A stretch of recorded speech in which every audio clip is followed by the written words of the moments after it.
ہمارا ایک ہی مطالبہ رہا افغانستان کی سرزمین پاکستان کے خلاف استعمال نہ ہو اور افغانستان سے دہشت گردوں کی سہولت کاری بند ہو۔ عطا اللہ تارڑ نے کہا اسلام آباد وانا واقعے کی تحقیقات ہوں گی، ٹھوس شواہد دوست ممالک اور بین الاقوامی فورمز کے ساتھ شیئر کیے جائیں گے، دہشت گرد واقعات کے مزید شواہد کے بعد لاہے عمل بنایا جائے گا، جو بھی ملوث ہوا اس کو دنیا کے سامنے بے نقاب کریں گے۔ اہم خبر دیں گے، اقوام متحدہ نے اسلام آباد میں خودکش حملے کی شدید الفاظ میں مذمت کرتے ہوئے دہشت گردی کے مرتکب افراد کو انصاف کے کٹہرے میں لانے کا مطالبہ کر دیا ہے۔ سیکریٹری جنرل انطونیو گوتریس نے اسلام آباد میں خودکش حملے پر افسوس کا اظہار کرتے ہوئے متاثرہ خاندانوں سے اظہار تعزیت اور زخمیوں کی جلد صحت یابی کی دعا کی ہے۔ انطونیو گوتریس نے اسلام آباد میں خودکش حملے کے واقعے کی تحقیقات کا مطالبہ کیا اور کہا کہ دہشت گردی میں ملوث افراد کو انصاف کے کٹہرے میں لانا ہوگا۔ یاد رہے کہ اسلام آباد کے G11 سیکٹر میں کچہری کے نزدیک خودکش دھماکے کے نتیجے میں 12 افراد شہید اور متعدد زخمی ہو گئے تھے۔ خیبر پختونخوا حکومت کے زیر اہتمام جرگہ آج خیبر پختونخوا اسمبلی ہال میں ہوگا۔ وزیر اعلیٰ سہیل آفریدی، اسپیکر بابر سلیم سواتی میزبان ہوں گے۔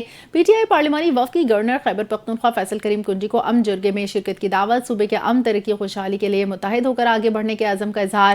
گورنر فیصل کریم کنڈی نے کہا صوبے کے حالات متقاضی ہیں کہ سب مل کر آگے بڑھے، قیام امن کے لیے صوبائی حکومت کا جرگہ خوش آئند ہے۔ دوسری جانب جماعت اسلامی نے بھی جرگہ میں شرکت کا اعلان کیا ہے۔ نائب وزیر اعظم اسحاق ڈار نے کہا ہے کہ دنیا اس وقت ایک تبدیلی کے عمل سے گزر رہی ہے اور عالمی منظرنامے میں نئے چیلنجز اور مواقع پیدا ہو رہے ہیں۔ انہوں نے کہا کہ موجودہ حالات میں پارلیمانی سفارتکاری کی اہمیت نہایت بڑھ گئی ہے کیونکہ مختلف ممالک کے درمیان تعلقات اور مفاہمت کو پارلیمانی رابطوں کے ذریعے مستحکم کیا جا سکتا ہے۔ اسحاق ڈار نے مزید کہا کہ اسپیکر کانفرنس پارلیمانی رابطوں کے فروغ اور ایوانوں کے درمیان تعاون بڑھانے کا ایک اہم ذریعہ ثابت ہوگی۔ ان کا کہنا تھا کہ کانفرنس کے ذریعے نہ صرف ایوانوں کے درمیان تبادلہ خیال ممکن ہوگا بلکہ قومی اور بین الاقوامی سطح پر مؤثر پالیسیاں بنانے میں بھی مدد ملے گی۔ نائب وزیر اعظم نے واضح کیا کہ موجودہ عالمی تبدیلیوں کے پیش نظر پاکستان کو پارلیمانی سفارتکاری کے ذریعے اپنا موقف مضبوط اور عالمی تعلقات بہتر بنانے کی ضرورت ہے۔ انہوں نے کہا کہ اسپیکر کانفرنس میں شامل پارلیمانی نمائندے مختلف ملکی اور عالمی امور پر اپنے تجربات اور آراء کا تبادلہ کریں گے جس سے قومی اور بین الاقوامی تعلقات میں بہتری آئے گی۔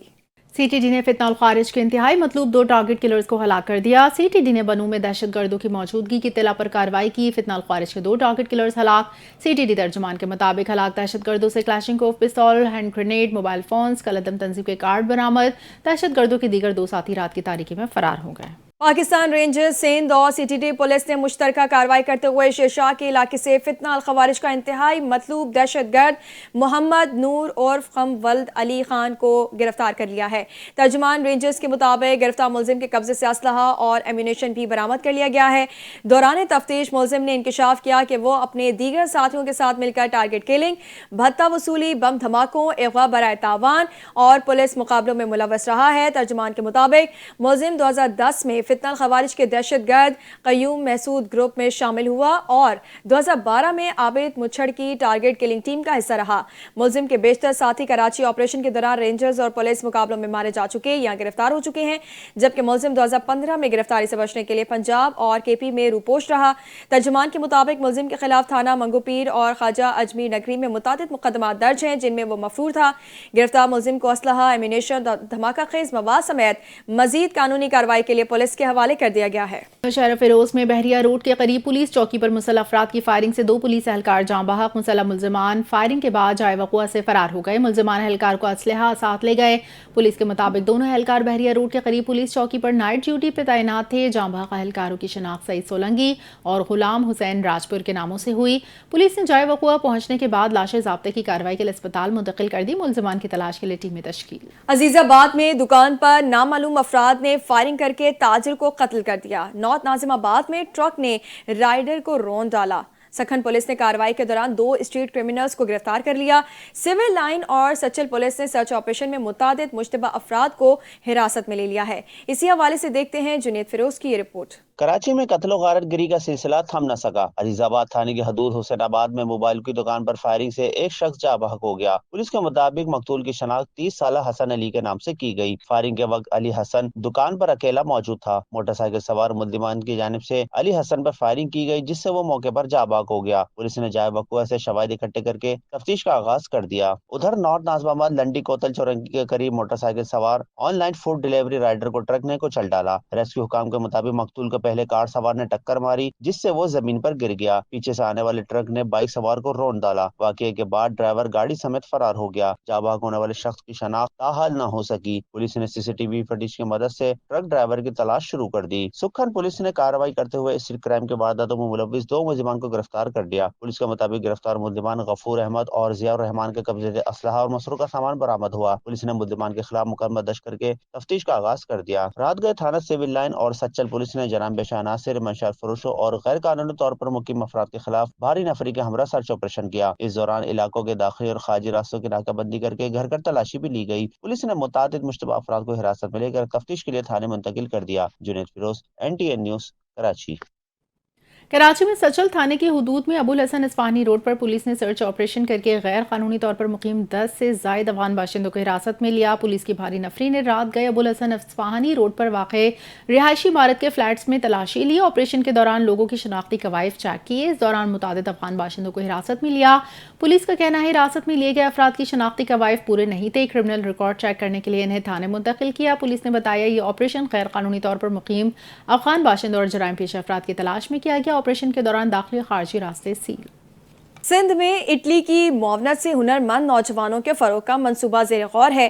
منصوبہ بندی اور ترقیات اجلاس میں فنڈنگ اور ترامیم پر بات چیت ہوئی۔ STEVTA کو منصوبے کی حتمی تیاری کی ہدایت کر دی گئی ہے۔ اسی پر مزید تفصیلات جانتے ہیں اپنے نمائندے طاہا ملک سے۔ جی طاہا، کیا تفصیلات ہیں، بتائیے گا۔ جی بالکل، دیکھیں سندھ میں فنی اور پیشہ ورانہ تعلیم کے فروغ کے لیے اٹلی کے تعاون سے نیا منصوبہ زیر غور آیا ہے۔ پلاننگ اینڈ ڈیولپمنٹ ڈپارٹمنٹ کے اجلاس میں منصوبے کے مسودے پہ تفصیلی غور کیا گیا تھا۔ منصوبے کا مقصد نوجوانوں کو روزگار کے مواقع اور کاروباری مہارتیں فراہم کرنا ہے۔ اسٹیوٹا نے منصوبے کا ڈرافٹ پاک اٹلی JEC گرانٹ کے تحت پیش کیا ہے۔ اجلاس میں منصوبے کے بجٹ، تخمینے، اضلاع اور فنی اداروں کے انتخابات پر بات چیت ہوئی ہے۔ منصوبے کے حوالے سے چیئرمین کی ہدایت دی گئی ہے کہ منصوبے کے لیے بیرونی فنڈنگ کی تصدیق حاصل کی جائے گی، جبکہ کانسپیکٹ کلیئرنس پروپوزل کو دوبارہ تیار کر کے یونیورسٹیز اینڈ بورڈ ڈپارٹمنٹ کے ذریعے جمع کرانے کی ہدایت دی گئی ہے۔ منصوبے سے سندھ میں نوجوانوں کے فنی اور تربیت اور روزگار کے بہتر مواقع ملنے کی توقع ہے۔ جی بہت شکریہ طاہا تفصیلات سے آگاہ کرنے کے لیے۔ سینئر صوبائی وزیر سندھ شرجیل انعام میمن نے کہا کہ کراچی میں جاری ترقیاتی منصوبے شہری سہولت اور مستقبل کے پائیدار ترقی کے لیے سنگ میل ثابت ہوں گے۔ شرجیل انعام میمن نے کہا کہ K4 منصوبہ کراچی کے عوام سے کیا گیا وہ وعدہ ہے جس کے تحت شہر کو صاف اور وافر پانی فراہم کیا جا رہا ہے۔ انہوں نے بتایا سندھ حکومت کے تمام ادارے وزیر اعلیٰ سندھ کی ہدایت کے مطابق مکمل ہم آہنگی سے کام کر رہے ہیں۔ ان کا کہنا تھا عزیز بھٹی پارک سے اردو یونیورسٹی تک پانی کی پائپ لائن بچھانے کا مقصد شہری کو طویل مدتی سہولت فراہم کرنا ہے۔ وقتی طور پر ٹریفک کی مشکلات ضرور پیش آ رہی ہیں، مگر یہ مشکلات ایک مستقل حل کی طرف پیش رفت ہیں۔ شرجیل انعام میمن نے شہریوں سے اپیل کی ہے کہ وہ حکومت کے ساتھ تعاون کریں کیونکہ یہ منصوبے انہی کے بہتر مستقبل کے لیے مکمل کیے جا رہے ہیں۔ انہوں نے مزید کہا کہ K4 ریڈ لائن دیگر ترقیاتی منصوبے صرف تعمیراتی سرگرمیاں نہیں بلکہ سندھ حکومت کے ویژن کا حصہ ہیں۔ ان منصوبوں کا مقصد کراچی کو جدید سہولیات سے آراستہ شہر میں تبدیل کرنا ہے۔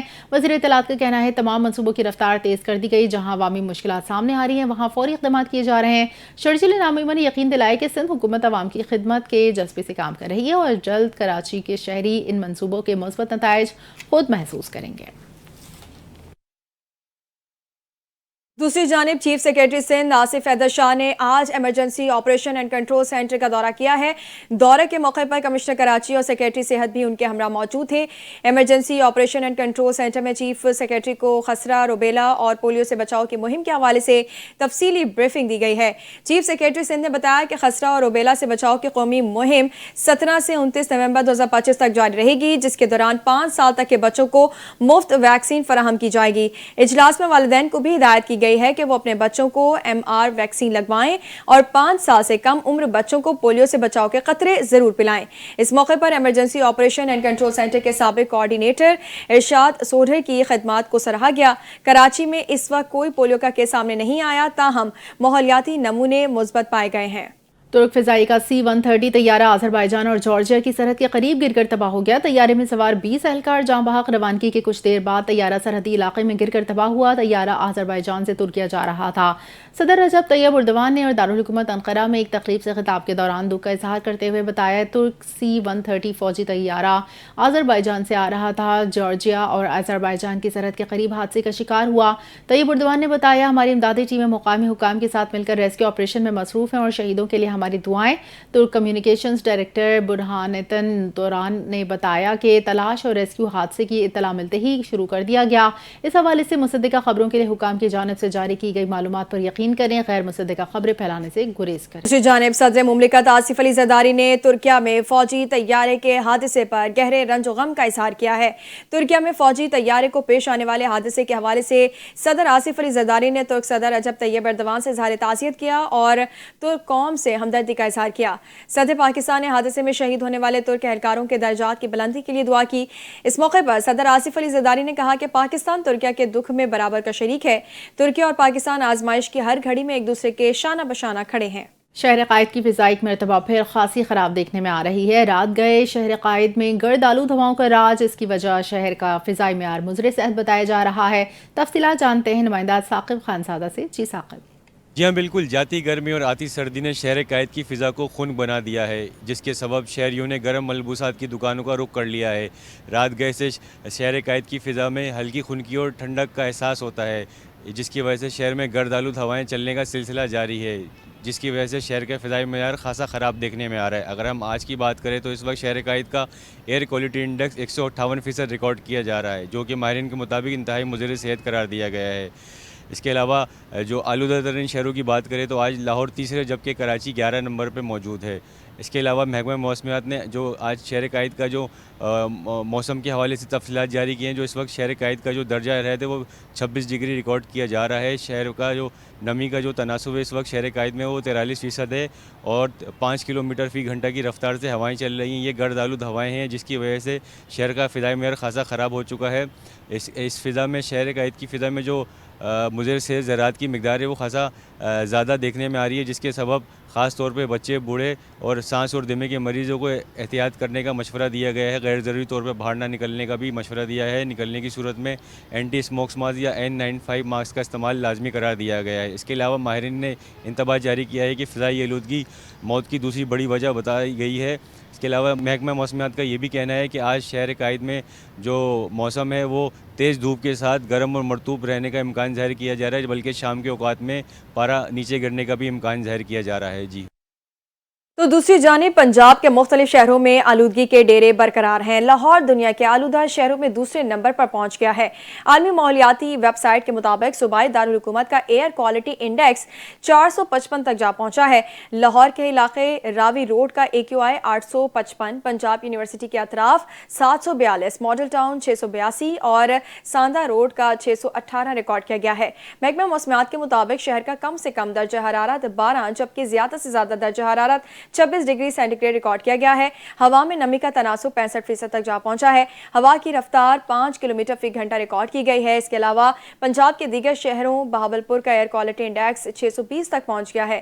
ملتان میں 571، فیصل آباد 418 اور گجرانوالہ میں AQI 340 ریکارڈ کیا گیا ہے۔ دوسری جانب بھارتی دارالحکومت دہلی دنیا کا آلودہ ترین شہر ہے۔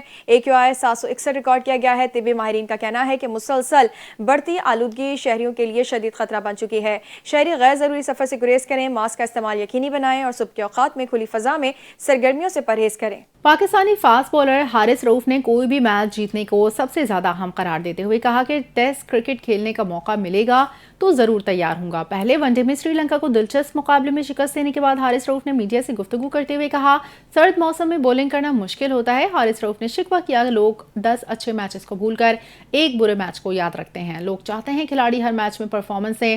انہوں نے کہا لوگوں کو لگتا ہے کھلاڑی روبوٹ ہیں، ہم مشین نہیں، ہم سے بھی غلطیاں ہوتی ہیں لیکن اپنے اوپر بھروسہ رکھتے ہیں۔